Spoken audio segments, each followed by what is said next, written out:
Senior IPS అధికారి సునీల్ కుమార్ వివాదంలో చిక్కుకున్న సంగతి తెలిసిందే. తన మీద నమోదైన ఎఫ్ఐఆర్ విషయం మీద ఆయన ట్విట్టర్ వేదికగా స్పందించారు. సుప్రీంకోర్టు తిరస్కరించిన కేసులో ఎఫ్ఐఆర్ నమోదు చేయడం ఏంటని ప్రశ్నించారు.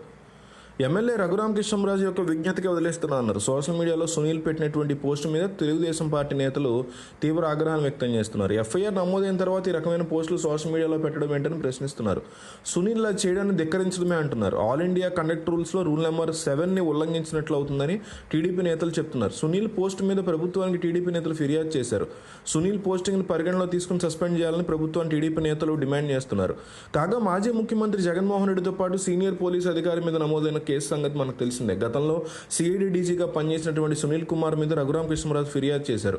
రఘురామ ఫిర్యాదులో గుంటూరు నగరపాలెం పోలీసులు కేసు నమోదు చేశారు. రఘురామ వైసీపీ ఎంపీగా ఉన్న సమయంలో సిఐడి కేసు నమోదైంది. ఈ సమయంలో సిఐడి అధికారులు తనని కొట్టడంతో పాటుగా హత్యాయత్నానికి పాల్పడ్డారంటూ రఘురామ ఫిర్యాదు చేశారు. ఇదంతా అప్పటి సీఎంగా ఉన్న జగన్మోహన్ రెడ్డి చేయించారంటూ తన ఫిర్యాదులో ఆయన తెలిపారు.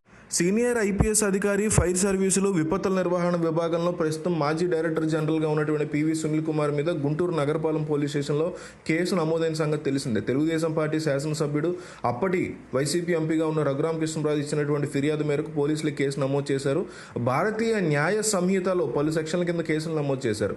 ముఖ్యమంత్రి చంద్రబాబు నాయుడు, ఉప ముఖ్యమంత్రి పవన్ కళ్యాణ్ సారథ్యంలో రాష్ట్రంలో తెలుగుదేశం, జనసేన, భారతీయ జనతా పార్టీ సంకీర్ణ కూటమి ప్రభుత్వం అధికారంలోకి వచ్చిన తర్వాత సునీల్ కుమార్ మీద బదిలీ వేటు పడింది. పోస్టింగ్ లభించలేదు. ప్రస్తుతం ఆయన వెయిటింగ్ లిస్ట్లో ఉన్నట్టు చెప్పుకోవాలి.